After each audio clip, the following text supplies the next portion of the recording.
अस्सलाम वालेकुम and welcome to current tutorials. अच्छा, आज हम डीसी शंट मोटर को डिटेल से डिस्कस करेंगे। इसकी पावर और स्पीड की कैरेक्टरिस्टिक्स और एप्लीकेशंस और स्पीड टॉर्क कैरेक्टरिस्टिक्स भी देखेंगे। ठीक है, तो स्टार्ट करते हैं। कुछ बेसिक चीजें पहले चेक करते हैं डीसी शंट मोटर की। देखिए, शंट का जैसे नाम से जाहिर है, इसमें वाइंडिंग और आर्मेचर क्या होता है, आपस में शंट में लगा होता है। ठीक है, शंट में लगा होता है या आप यूं कह ले पैरेलल में लगा होता है। आर्मेचर और जो इसकी फील्ड की वाइंडिंग है वो आपस में शंट में लगी होती है। जब शंट में लगी होती है तो उसको हम शंट फील्ड वाइंडिंग कहते हैं। इसकी रेजिस्टेंस को RSH, इसकी करंट को ISH, इसके आर्मेचर की करंट को IA, ठीक है, इसकी रेजिस्टेंस को RA कहते हैं। अब जो टोटल वोल्टेज है वो वोल्टेज वही वाले वोल्टेज है अगर जो शंट की फील्ड वाइंडिंग के क्रॉस है, तो वो क्या हो जाएगा, V is equal to IR ISH RSH। जो टोटल सप्लाई वोल्टेज है वो V is equal to ISH RSH इस तरह भी लिख सकते हैं। और अगर आप दूसरी तरफ से यहां से निकालना चाहें तो देखिए यहां पे इसमें बैक EMF भी है। ठीक है, तो फिर इसमें बैक EMF को भी कंसिडर करना पड़ेगा आर्मेचर के केस में।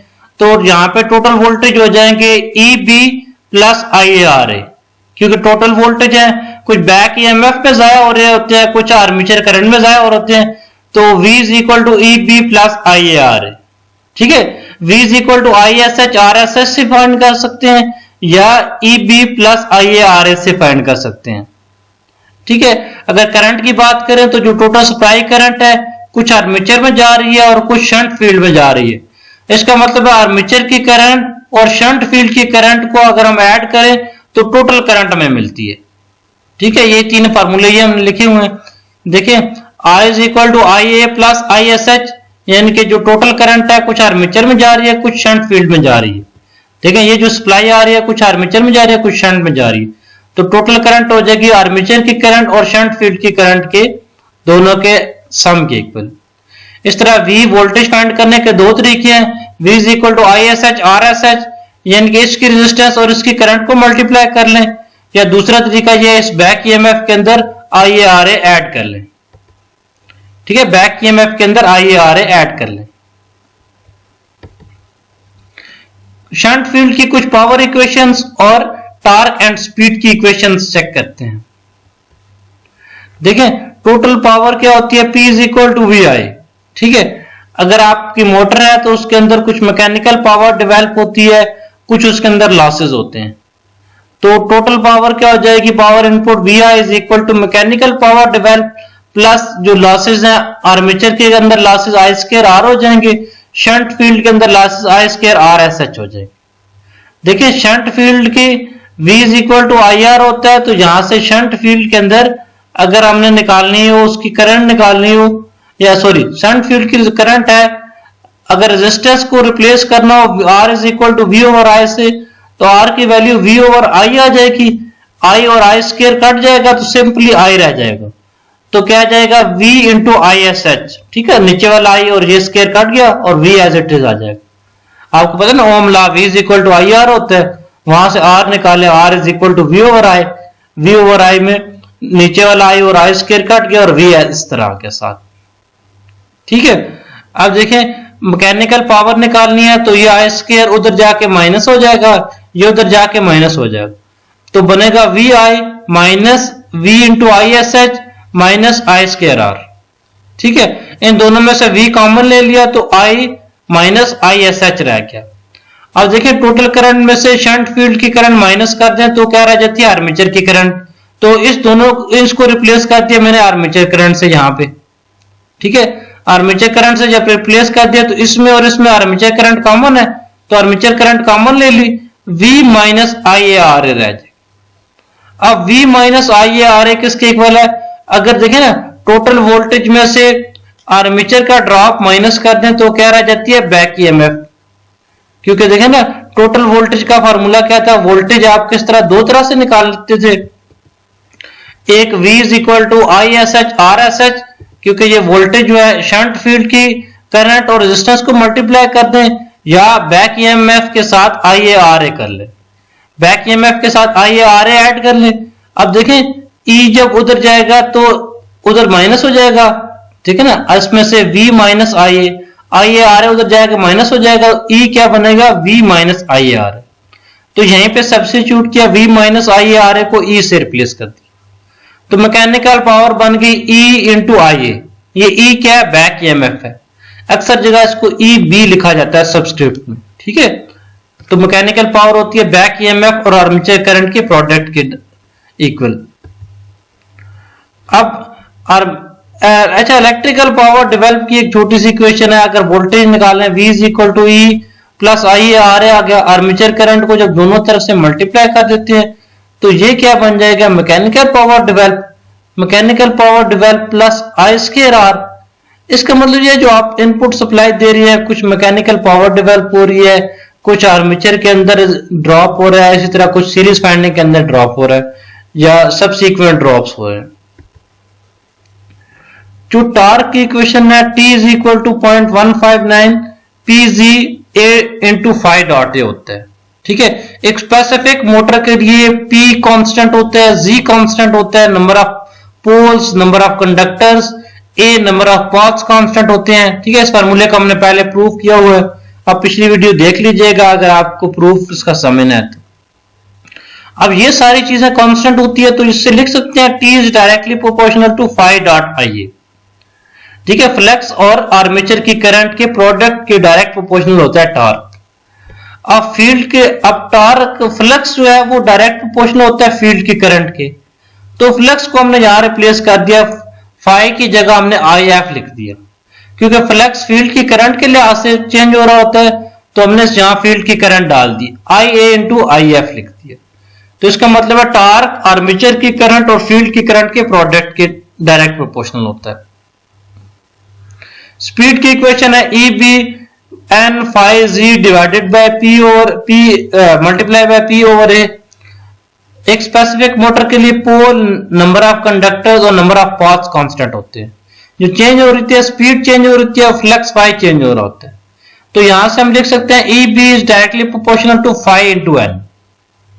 इधर से N की वैल्यू निकालें तो फाई उधर जाकर डिवाइड हो जाएगा, तो N is directly proportional to E B by phi. E B back EMF है, इसको हम लिखते हैं V minus I A R A, ठीक है। 5 फ्लक्स है, जो फ्लक्स किसके लिहाज से चेंज होता है, फील्ड की करंट के लिहाज से चेंज हो रहा होता है। तो N is directly proportional to V minus I A R A divided by I F, ठीक है। ये स्पीड की इक्वेशन बनती है। डीसी शंट मोटर के कैरेक्टरिस्टिक्स देते हैं, torque load characteristics, speed load characteristics और टार्क स्पीड कैरेक्टरिस्टिक्स। सबसे पहले टार्क लोड कैरेक्टरिस्टिक्स देखते हैं। देखिए, जो मोटर है उसका टार्क प्रोपोर्शनल होता है I A into I F. Motor के आर्मेचर की करंट और फील्ड की करंट के प्रोडक्ट के डायरेक्ट प्रोपोर्शनल होता है।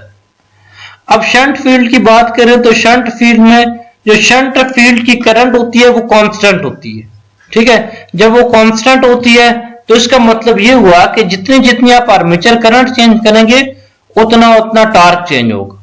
तो इसीलिए उसका फील्ड वाला यहाँ पे आई एफ हमने साथ से निकाल दिया कि वो कांस्टेंट है, तो उसका जितना जितना हम आर्मेचर की करंट को वेरी करेंगे उतना उतना टार्क वेरी होगा, ठीक है। सीरीज के केस में ये आई स्क्वायर के इक्वल था, क्योंकि फील्ड की करंट और आर्मेचर की करंट सेम थी। यहाँ पे सेम नहीं है, वो कांस्टेंट है, तो ये directly proportional to I A हो गया। इसी तरह अगर स्पीड की बात करें, स्पीड वर्सेस लोड कैरेक्टरिस्टिक्स या speed versus armature current characteristics की बात करें तो speed is N is directly proportional to V minus I A R A divided by I F. Field constant है इस केस में फील्ड की करंट, तो इसको हम यूं भी लिख सकते हैं V minus I A R A divided bye constant जो चेंज नहीं हो रहा, उसको लिखने का फायदा कोई नहीं। अब देखिए करंट के यहाँ पे डिकेइंग फैक्टर है, नेगेटिव के साथ है, तो जितनी जितनी करंट बढ़ाएंगे उतनी उतनी स्पीड क्या हो जाएगी, कम हो जाएगी।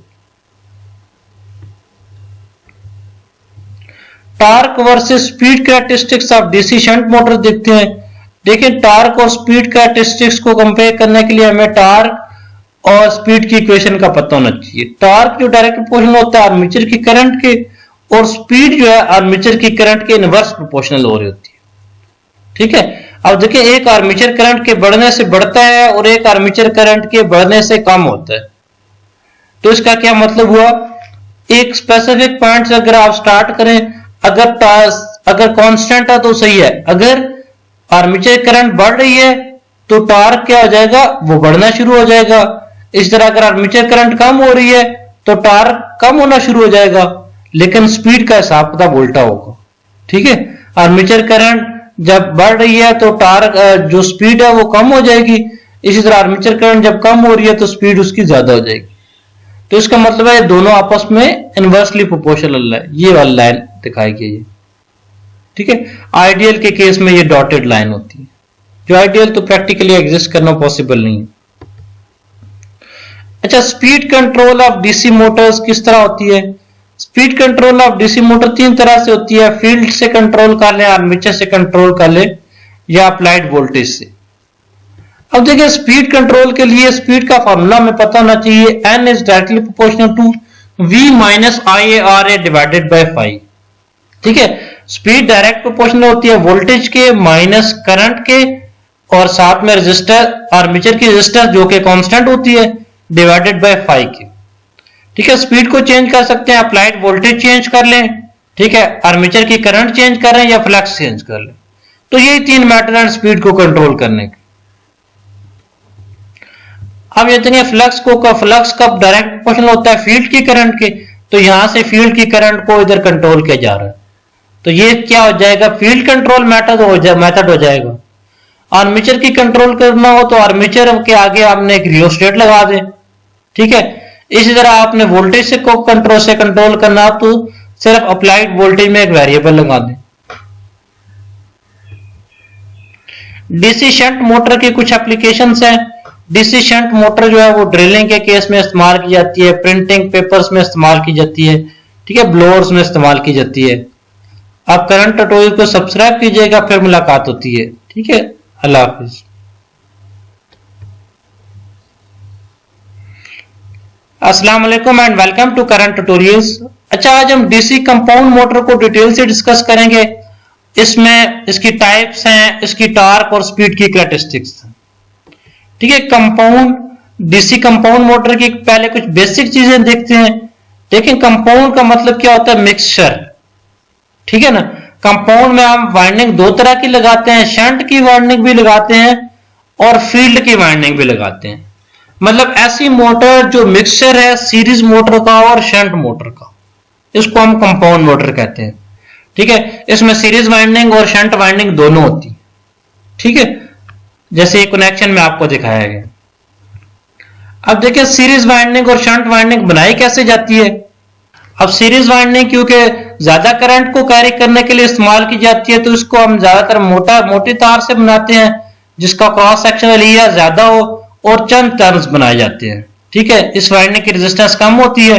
इसी तरह शंट फील्ड की वाइंडिंग ऐसी तार से बनाई जाती है जिसका क्रॉस सेक्शनल एरिया निस्बतन कम हो और उसकी रेजिस्टेंस ज्यादा हो। ठीक है, शंट फील्ड वाइंडिंग की रेजिस्टेंस कंपैरेटिवली ज्यादा होती है एज कंपेयर टू सीरीज की वाइंडिंग की। डीसी कंपाउंड मोटर की कुछ टाइप्स हैं, लॉन्ग शंट, शॉर्ट शंट, इसी तरह कम्यूटेटिवली और differentially compound. Types based on shunt field connection. देखिए शंट फील्ड के कनेक्शन की बेस पे इसकी दो टाइप्स होती हैं, लॉन्ग शंट हो गया या शॉर्ट शंट हो गया।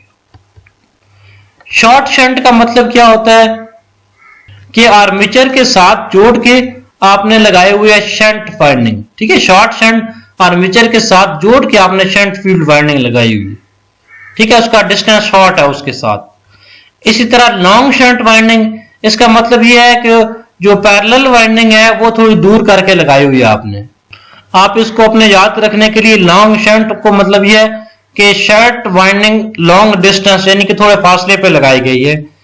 थोड़े फासले पे किस तरह लगाई जा सकती है कि आर्मेचर और शंट फील्ड वाइंडिंग के दरमियान में एक सीरीज वाइंडिंग आ जाती है। ठीक है, शॉर्ट शंट में बिल्कुल साथ जोड़ के आर्मेचर के लगाई जाती है। Short shunt DC compound motor, short shunt का मतलब यह है कि शंट बिल्कुल आर्मेचर के साथ जोड़ के लगी हुई। ठीक है, आर्मेचर के साथ जोड़ के लगी हुई है तो इसका मतलब है जो टोटल सप्लाई करंट आ रही है कुछ वही करंट सीरीज वाइंडिंग में से गुजर के आ रही है जिसकी टर्न्स कम होते हैं और उसकी रेजिस्टेंस भी कम होती है, मोटे मोटे टर्न्स बने होते हैं। ठीक है, वो वाइंडिंग आगे दो हिस्सों में वो करंट आगे दो हिस्सों में तकसीम हो जाती है, कुछ आर्मेचर करंट बन जाती है और कुछ शंट फील्ड की करंट बन जाती है। ठीक है, जो सप्लाइड करंट है वो इक्वल होती है सीरीज वाइंडिंग की करंट की, और वो इक्वल होता है आर्मेचर की करंट और शंट की फील्ड की करंट के प्रोडक्ट की। इक्वेशन देखें, जो सीरीज फील्ड की वाइंडिंग है वही लोड की वाइंडिंग है, लोड की करंट है, सॉरी, यहां से करंट आ रही है, वो जो लोड से करंट आ रही है वही सीरीज में करंट आ रही है, और वो आगे दो हिस्सों में जा रही है, एक आर्मेचर के अंदर एक शंट के, मतलब आर्मेचर और शंट की करंट को आपस में ऐड कर दें तो लोड की करंट बन जाती है। इस तरह अगर वोल्टेज की बात करें तो टोटल वोल्टेज किसके इक्वल होते हैं, आई, देखें टोटल वोल्टेज जो है, अगर यहां पे वोल्टेज चेक करें तो इसके पहले इसके ड्रॉप ऐड करेंगे, I S E into R S C plus I A R A, ठीक है, इसकी जो रेजिस्टेंस है आई ए आर प्लस इसकी जो बैक ईएमएफ है ई बी, ठीक है, E B back EMF plus armature की resistance plus I S E into R S C. ठीक है, दूसरे तरीके से I S H R S H, इस सारे को I S H plus R S H से भी रिप्लेस किया जा सकता है, क्योंकि यहां हमारा ज्यादातर बैक ईएमएफ से होता है, तो इसलिए हमने आर्मेचर वाली इक्वेशन लिखी, E plus I R A plus I S E R S C. ठीक है, अब देखिए सीरीज फील्ड की वाइंडिंग की जो आई एस ई है वो किसके इक्वल है, I A plus I S H. देखिए ना, ये वाली जो करंट है वो इक्वल है I A plus I S H, तो इसकी जगह मैंने लिख दिया आई ए प्लस आई एस एच। ठीक है, इस तरह भी कर सकते हैं, क्योंकि सीरीज वाइंडिंग की करंट मालूम करना ज्यादा मुश्किल है, आप शंट फील्ड की वाइंडिंग और आर्मेचर की शंट फील्ड की और आर्मेचर की करंट फाइंड करना निस्बतन ज्यादा आसान है। Long shunt DC compound motor क्या होती है, लॉन्ग शंट का मतलब यह है कि शंट जो है वो लॉन्गर डिस्टेंस के ऊपर है, जब लॉन्गर डिस्टेंस के ऊपर है तो सीरीज वाइंडिंग उसके बीच में आ जाती है। ठीक है, जो टोटल सप्लाई करंट करते हैं वो कुछ शंट करंट में चली जाती है, शंट फील्ड वाली वाइंडिंग में चली जाती है, और कुछ सीरीज वाली वाइंडिंग में चली जाती है। जो सीरीज वाली वाइंडिंग में करंट जाती है वही करंट आर्मेचर में से गुजरती है। इसका मतलब आर्मेचर की करंट और सीरीज वाइंडिंग की करंट सेम होती है। ठीक है ना, शॉर्ट शंट में भी, शॉर्ट शंट में क्या था, शंट यहां पे लगा हुआ था आगे ना, शॉर्ट शंट में शंट नजदीक लगा हुआ था, लॉन्ग शंट में शंट दूर लगा हुआ। जब शंट दूर लगा हुआ, वाइंडिंग दूर लगी हुई है, तो ये वाली सीरीज की करंट डायरेक्टली ये इक्वल हो जाएगी आर्मेचर की करंट की, ये। ठीक है, I A is equal to I S C, armature की करंट के इक्वल हो जाएगी। अब लोड की जो आपने करंट टोटल अप्लाई की है वो क्या है, टोटल शंट फील्ड की करंट के प्लस आर्मेचर की करंट के दोनों के एडिशन के इक्वल है, दोनों को ऐड कर लेंगे। ठीक है, अगर वोल्टेज फाइंड करना चाहें तो voltage is equal to E B plus I A R A, ये वाले, प्लस यहां पे अगर देखें I S H I S E into R S C. ठीक है, इस तरह भी फाइंड कर सकते हैं। अगर आपको पास शंट फील्ड की करंट हो तो आई S H into R S H find कर सकते हैं, क्योंकि पैरेलल में वोल्टेज सेम होते हैं। अगर इस वाइंडिंग के क्रॉस आपने वोल्टेज फाइंड करने हैं तो V is equal to I S H R S H find करेंगे, वही वोल्टेज आपके सप्लाई वोल्टेज होंगे। अब दूसरे तरीके से फाइंड करेंगे, इसका ड्रॉप फाइंड करेंगे, इसका ड्रॉप क्या हो जाएगा, I S C into R S C, armature की रेजिस्टेंस का drop I A R A आ जाएगा, प्लस बैक ईएमएफ का ड्रॉप ई बी आ जाएगा। A B I A R A और I S C R S C को आपस में ऐड कर लिया। अच्छा, फ्लक्स की डायरेक्शन की बेस पे डीसी कंपाउंड मोटर की दो टाइप्स होती हैं। ठीक है, कम्यूटेटिवली कंपाउंड और डिफरेंशियली कंपाउंड। कम्यूटेटिवली कंपाउंड वो होती है जिसमें शंट फील्ड का फ्लक्स और सीरीज फील्ड का फ्लक्स एक दूसरे को सपोर्ट कर रहे हैं। ठीक है, दोनों आपस में ऐड हो रहे हो। डिफरेंशियली कंपाउंड वो होता है जो दोनों आपस में सब्ट्रैक्ट हो रहे हो एक दूसरे से, या एक दूसरे को निगेट कर रहे हो, या अपोजिट डायरेक्शन में हो। अब देखिए, कम्यूटेटिवली कंपाउंड में जो टोटल फ्लक्स है वो किसके इक्वल होता है, शंट फील्ड के फ्लक्स के प्लस सीरीज फील्ड के फ्लक्स के। कम्यूटेटिव इफेक्ट जैसे कहते हैं कि दोनों का फ्लक्स आपस में ऐड हो जाएगा। ठीक है, इसी तरह डिफरेंशियली कंपाउंड में क्या होता है, दोनों आपस में एक दूसरे से डिफरेंशियल हो जाएंगे, एक दूसरे का फर्क हो जाएगा, एक दूसरे से डिफरेंट वैल्यूज आ जाएंगी। ठीक है, ये दोनों आपस में एक दूसरे की अपोजिट डायरेक्शन में होंगे। जैसे ये देखें यहां से करंट इस तरह से जा रही है, शंट फील्ड के और सीरीज के करंट इस तरह से आ रही है, तो दोनों की अपोजिट डायरेक्शन होगी, सबट्रैक्ट होते हैं एक दूसरे से ना। डीसी मोटर्स की कुछ कैरेक्टरिस्टिक्स देखते हैं, ठीक है, और कंपेयर करते हैं डिफरेंट मोटर्स को। अगर हमारे पास सीरीज है, शंट है, या इस केस में जैसे कंपाउंड मोटर है, इसको हम डिस्कस कंपेयर करते हैं। Armature versus speed versus armature current characteristics, ठीक है। स्पीड और आर्मेचर करंट कैरेक्टरिस्टिक्स को स्पीड लोड कैरेक्टरिस्टिक्स भी कहते हैं। कि देखें जैसे जैसे मोटर की स्पीड बढ़ती है तो क्या होता है, मोटर के करंट के साथ उसका लोड, जैसे जैसे लोड बढ़ता है उसकी करंट की डिमांड बढ़ती है। जब करंट की डिमांड बढ़ती है तो स्पीड के साथ क्या होता है, ठीक है। अब जैसे जैसे करंट बढ़ती है तो कम्यूटेटिवली कंपाउंड जो होती है निस्बतन ज्यादा डिके करती है, ठीक है। शंट दरम्यान में रहती है, इस तरह डिफरेंशियली कंपाउंड में निस्बतन राइज आता है स्पीड का, ठीक है। ये सारी इकट्ठी बनाई गई है। सबसे नीचे क्या हो जाएगा, कम्यूटेटिवली कंपाउंड है ना, और फिर शंट और सीरीज क्या हो जाएगी सबसे बाद में।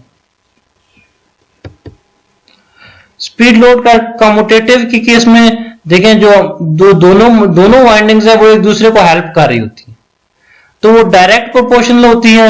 जैसे जैसे फ्लक्स इंक्रीज करता है वैसे वैसे लोड इंक्रीज करता है, तो उसमें इस वजह से ज्यादा रैपिड चेंज या शार्प ड्रॉप होता है। Torque versus load characteristics check करते हैं। देखें जैसे जैसे लोड बढ़ता है टॉर्क के साथ क्या चीज होती है, ठीक है। जैसे जैसे लोड बढ़ता है तो सिस्टम क्या होता है, करंट ज्यादा लेना शुरू करता है। जब करंट ज्यादा लेना शुरू करता है तो डिफरेंशियली कंपाउंड वाली मोटर की कैरेक्टरिस्टिक कुछ ज्यादा नीचे वाली आती है, ठीक है। शंट दरम्यान में जाती है, कम्यूटेटिवली कंपाउंड इससे ऊपर आती है, ठीक है।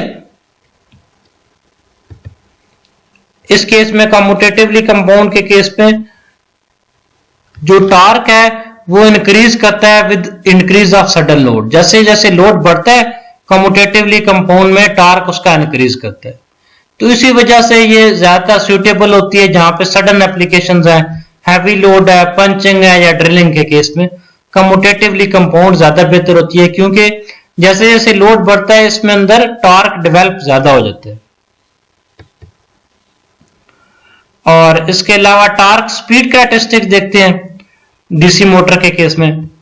देखिए टॉर्क और स्पीड के लिहाज से, टॉर्क और स्पीड के रिलेशनशिप की बात करें तो कम्यूटेटिवली कंपाउंड का नीचे होता है और डिफरेंशियली कंपाउंड आहिस्ता आहिस्ता बढ़ रहा होता है, ठीक है। सीरीज में उसके इनवर्स प्रोपोर्शनल होता है टॉर्क स्पीड, और टॉर्क के इनवर्स को स्क्वायर रूट के इनवर्स प्रोपोर्शनल होता है।